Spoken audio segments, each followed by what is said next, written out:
continuing with AddMath, June 2022, show that cos 2 theta is equal to this, right? And with these proofs, we always choose the more complicated side. And in this case, this has cos 2 theta. I would choose this side. Right, and we have to remember cos 2 theta. If you don't remember the formula for it, it's going to be the same as this, cos theta plus theta, which is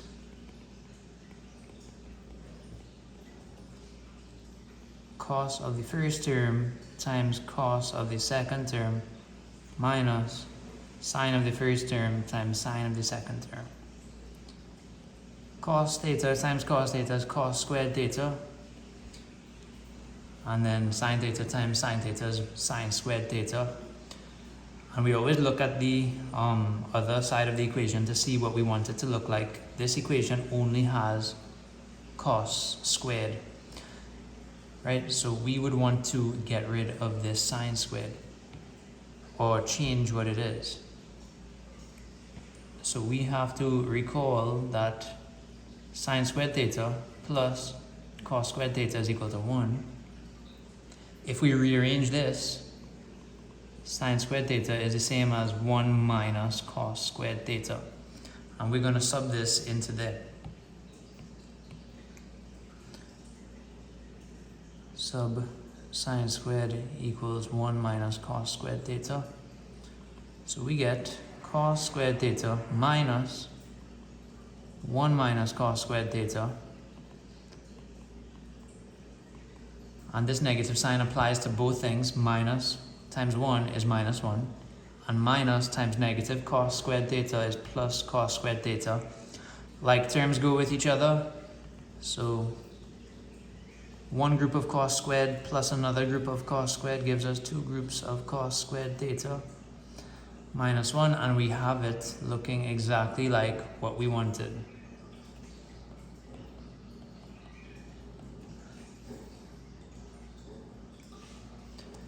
Hence, solve the equation cos 2 theta plus cos theta plus 1 equals 0. Right, and this word hence means we're using what we just did. So cos 2 theta is the same as 2 cos squared theta minus 1. So we're going to write that 2 cos squared theta minus 1 plus cos theta plus 1 equals 0. And we want this for angles between 0 and 2 pi. And 2 cos squared theta minus 1 and plus 1, those cancel out. Plus cos theta equals 0. And we can factorize this. Cos theta is in common. Cos theta times 2 cos theta gives us 2 cos squared, and cos theta times plus 1 gives us the 1 cos theta. So we have two things multiplied by each other and the result is 0. So what we can do, we could use the zero product property. That means cos theta could be 0, or the second factor, 2 cos theta plus 1, could be 0. And we can rearrange these.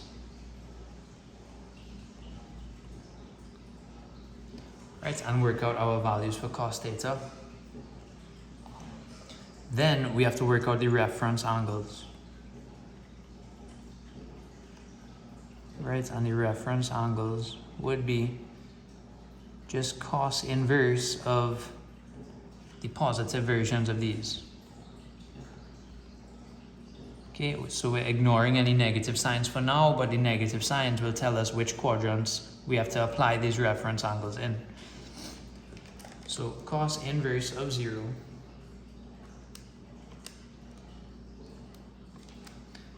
is 90 degrees.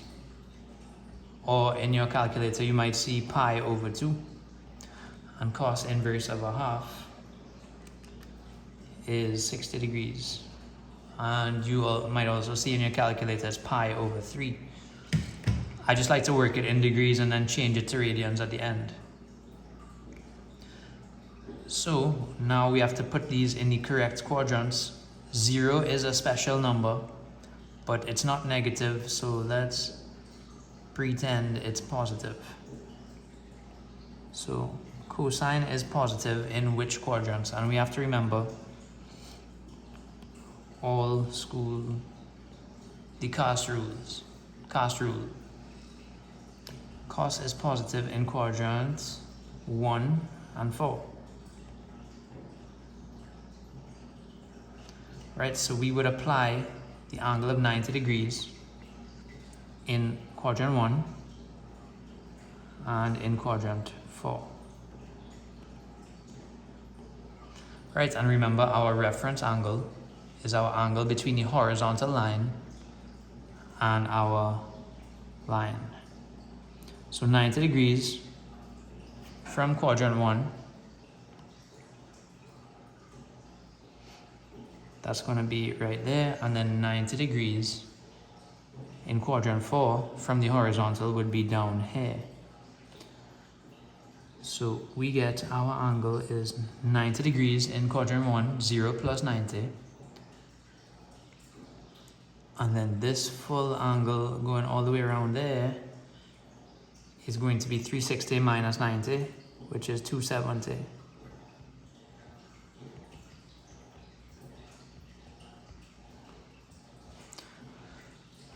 And then in the other one, we have a reference angle of 60 degrees, and we have cosine is negative in the second and third, in quadrants 2 and 3. So we apply the 60 degrees in quadrant 2 and in quadrant 3.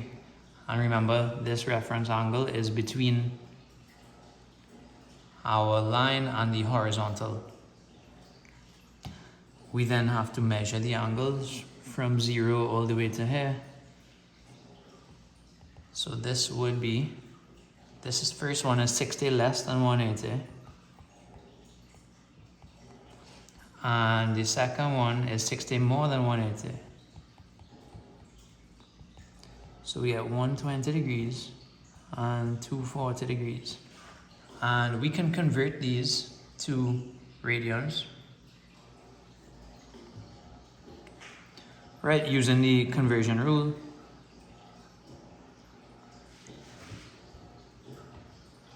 And we should get theta is pi over 2, 3 pi over 2 for these two over here. And then for these ones over here, we get 120 is 2 pi over 3.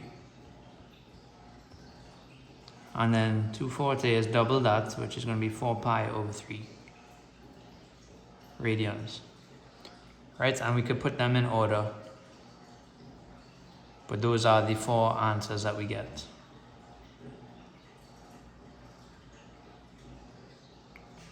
Number 4, given that f of x is equal to that, determine the second derivative of x.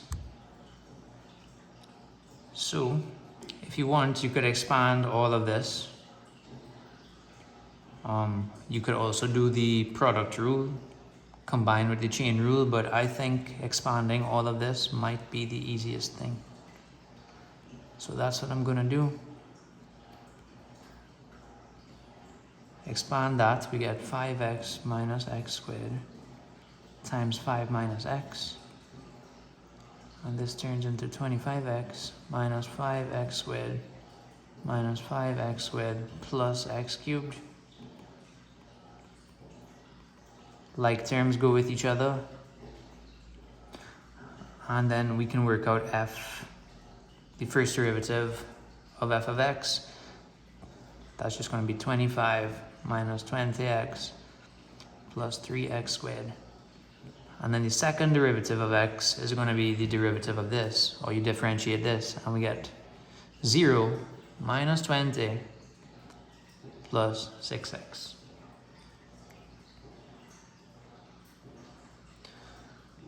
Part B, differentiate each of the following expressions with respect to x. simplifying your answer where possible. Okay, so if y is equal to this here, then dy dx is equal to, and there's a tip that I tell my students with sine and cosine. It starts off with a cycle of positive sine and positive cosine, and then we have a negative cycle of sine and cosine, and then it just repeats, and going down is differentiating, and going up would be integrating. Right, and there's a special rule when we do sine of something like a function more complicated than just x. We have to find the derivative of whatever we were sining or cosing. So derivative of 3x is 3, we put that in front. And then we have the original 2. Differential of sine is cos. And then we put back the original thing that was it within the brackets. And then differential of cosine is negative sine. So this should be 6 cos 3x minus sine x.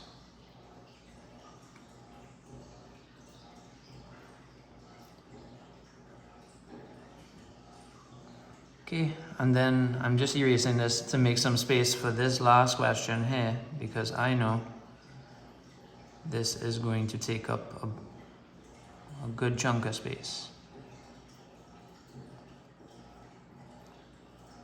We want to differentiate 1 plus 2x cubed times x plus 2. Okay, and this is two terms multiplied by each other. It would take a little while to expand these brackets, so I think it's best we use product rule.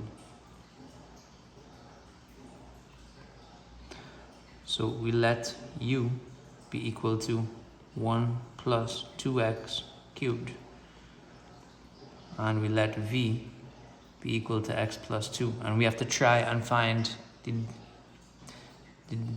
we have to try and differentiate u and differentiate v. Differentiating v is easy, this is just 1, but this is a chain rule within the product rule. So what we have to do, we let u be equal to the complicated term, or the function of x, and we could rewrite the original equation in terms of u. Differentiate u with respect to x, and differentiate y with respect to u. And then to differentiate this, it's going to be du dx times dy du,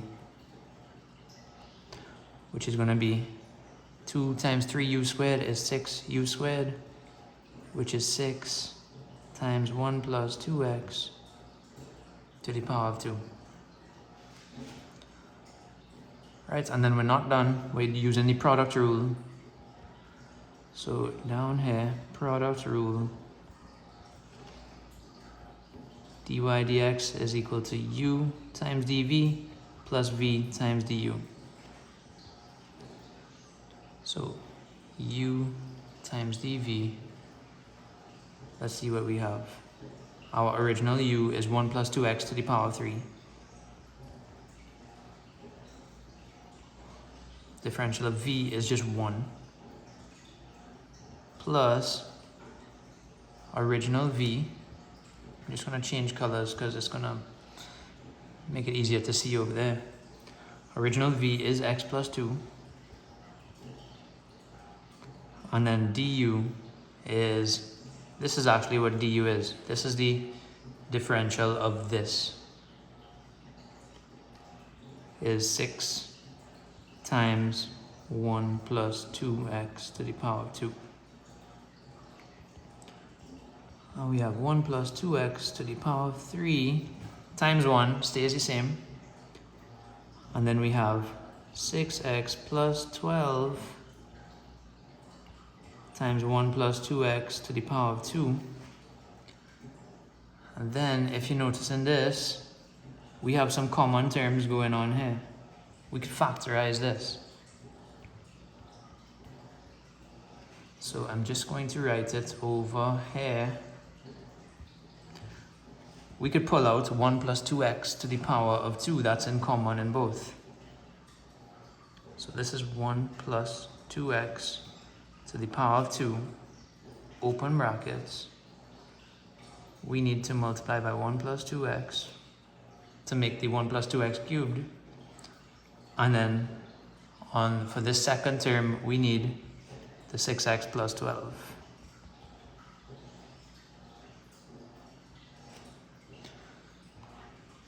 Okay, and then we could even simplify what's in the brackets here. So this becomes 1 plus 2x all squared. And then inside the brackets here, the like terms go together. 1 plus 12 is 13. 2x plus 6x is 8x. And that's our answer. I was just trying to fit it all on the page with the questions. That's why the order is like that. Part C. Determine the stationary points on the curve here. And stationary points occur when dy dx is equal to 0. So let's work out what dy dx is. And that's just differentiating this. We have 3x squared minus 8x plus 4. And we know it's equal to 0. This is a quadratic, and we are just going to factorize this. A times c is 3 times 4, which is 12. The pair of numbers, which adds up to give minus 8. That's going to be minus 2 and minus 6. So we could rewrite this in terms of splitting the x term into 2 parts, and then we can factor this by grouping. First 2 terms, x is in common. Last 2 terms, the number 2 could go into both, and just make sure you bring down the correct sign as well. So minus 2. Second bracket is supposed to be the same as the first one. Take what's not in brackets, put it in its own brackets. And then we could work out our x values. So we get x is 2, or x is equal to 2 over 3. Right, and these are just the x coordinates, but we want stationary points which have both a x and a y.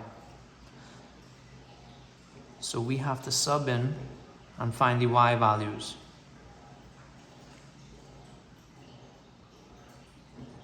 So let's work out when x is 2, y is equal to 2 cubed. We're just plugging it into the original equation. Minus 4 by 2 squared plus 4 by 2. So this is 8 minus 4 by 4 is 16 plus 8, and that's going to be 0. So our first point when x is 2, y is 0. And then our second term, we have y is 2/3 cubed minus 4 by 2/3 squared plus 4 by 2/3. And this is going to be 8 over 27 minus 4 by 4 over 9 plus 8 over 3.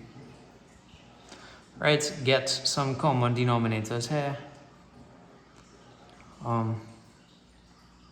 8 over 27 minus 16 over 9 plus 8 over 3. Common denominator would be 27. So this one would have to multiply by 3, and this one times 9. 16 by 3 is 48. And then 8 times 9 is 72. We work this out. 8 minus 48 plus 72. We get 32 over 27. So this point would be when x is 2/3, y is 32 over 27, and that cannot reduce anymore. And then part 2, providing details, determine the nature of each stationary point in C part 1. Right, and to get the nature of each stationary point, we have to work out d2y dx squared, and then sub in the x values. So we worked out dy dx is 3x squared minus 8x plus 4. So d2y dx squared is going to be 6x minus 8. Right, and we can plug in when x is 2. d2y dx squared is equal to 6 times 2 is 12 minus 8, which is positive 4. So that is going to be a minimum. Right? The rule is if d2y dx squared is positive, it's a minimum. If it's negative, it's a maximum. And then when x is 2/3, d2y dx squared is equal to 6 times 2/3 minus 8. This ends up being 4 minus 8, which is negative 4. And that's going to be a maximum. So the minimum occurs at 2, 0, and the maximum occurs at 2/3, 32 over 27. And this makes sense because look, this y value is smaller and this one is bigger. This has to be the max, this has to be the min.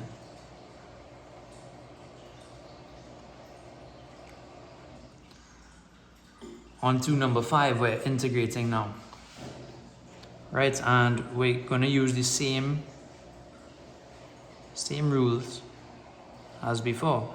Once we remember, there's a positive sine and cosine cycle, and then a negative sine and cosine cycle, and then it starts repeating. Going down is differentiating, and going up is integrating. So if we integrate for cos theta, integrating cos, we get positive sine. So this is going to be positive 4 sine theta minus 6, and integrating sine, we get negative cos. So that's minus 6 times negative cos theta, and when we're integrating, we always have to put plus c. So this is going to be 4 sine theta minus times minus is plus 6 cos theta plus c, and that's it. Part B, evaluate this. And this is just to the power of 2. If you want, you can expand this. 3 minus x times 3 minus x with respect to dx. Right, and then this is going to give us 3 times 3 is 9. 3 times minus x is minus 3x. Minus x times 3 is another minus 3x. And minus x times minus x is positive x squared. So this is the integral of 9 minus 6x plus x squared with respect to x. And we are going to get 9x minus 6x squared over 2 plus x cubed over 3 plus c. And we have to plug in 2 and 1 and find the difference of the results when we plug in 2 and when we plug in 1. So this is going to be 9 times 2 minus, you could write this, you could simplify this. That's going to be 3x squared plus x cubed over 3. And then we're minusing the result when we plug in 1.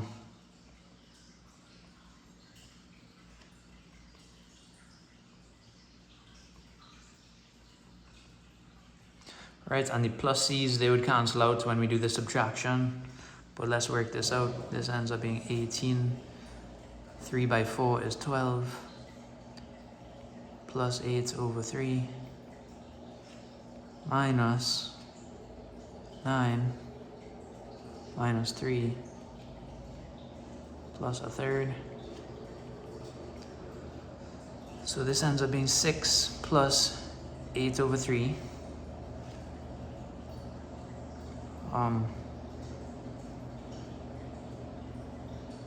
6 is going to be the same as 18 over 3 plus 8 over 3 minus, this is 6 plus a third,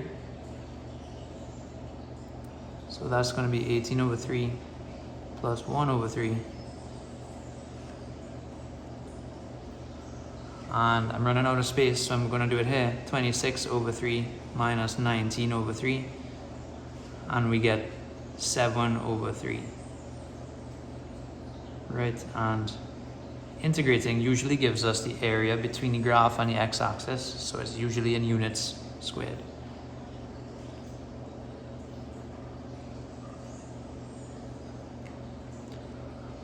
Part C, determine the area of the region bounded by the curve y equals 5 plus 5x minus x squared, the x-axis, the y-axis, and the line x equals 2.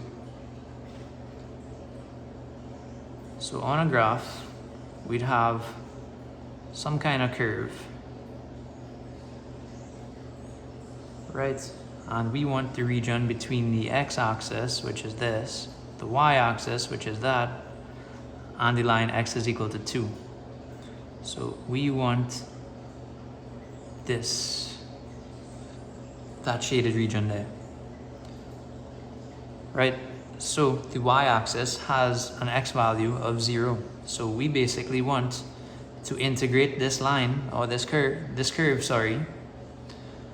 between values of x from 0 and 2. So we want to work out between 0 and 2, 5 plus 5x minus x squared with respect to x. Integrating gives us the area between the curve and the x-axis. Right, and we integrate this with the normal integration rules.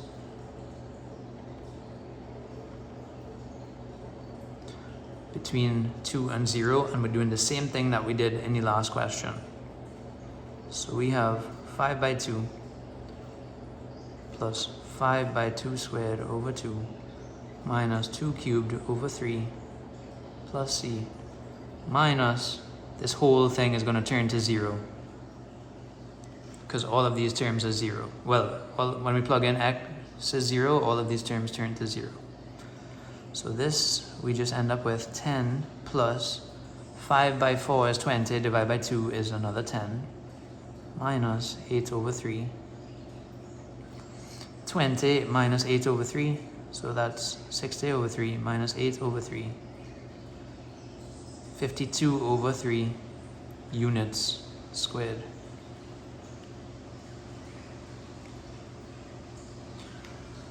And then part D, a particle moves in a straight line so that t seconds after passing through a fixed point O, its acceleration a is given by 3t minus 1 meters per second squared. And when t is 2, the particle has a velocity v of 4 meters per second and a displacement of 6 meters from O. Determine the velocity when t is equal to 4.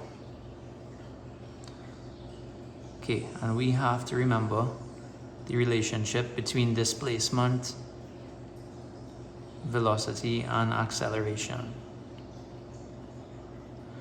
Going down is differentiating, and going up is integrating. Okay, so we know the acceleration is 3t minus 1. Right, so we could write that down. Acceleration is 3t minus 1. So velocity, we would have to find velocity, we'd have to integrate acceleration with respect to time. So integrating this, we get 3t squared over 2 minus t plus c. So we have an expression for the velocity, and they give us a clue when t is 2, the particle has a velocity of 4. And we can use that to work out this value of c, because this is unknown right now, but we do have to figure it out. So we could sub t equals 2 and v equals 4 into this equation. We get 4 is equal to 3 times 2 squared over 2 minus 2 plus c. 3 times 4 is 12, divided by 2 is 6. 4 is equal to 4 plus c. 4 minus 4 is equal to c, and we get c is equal to 0. So that means our velocity is just 3t squared over 2 minus t plus 0. We don't have to write it, but you can if you want. And also, when t is 2, the displacement is 6 meters from O.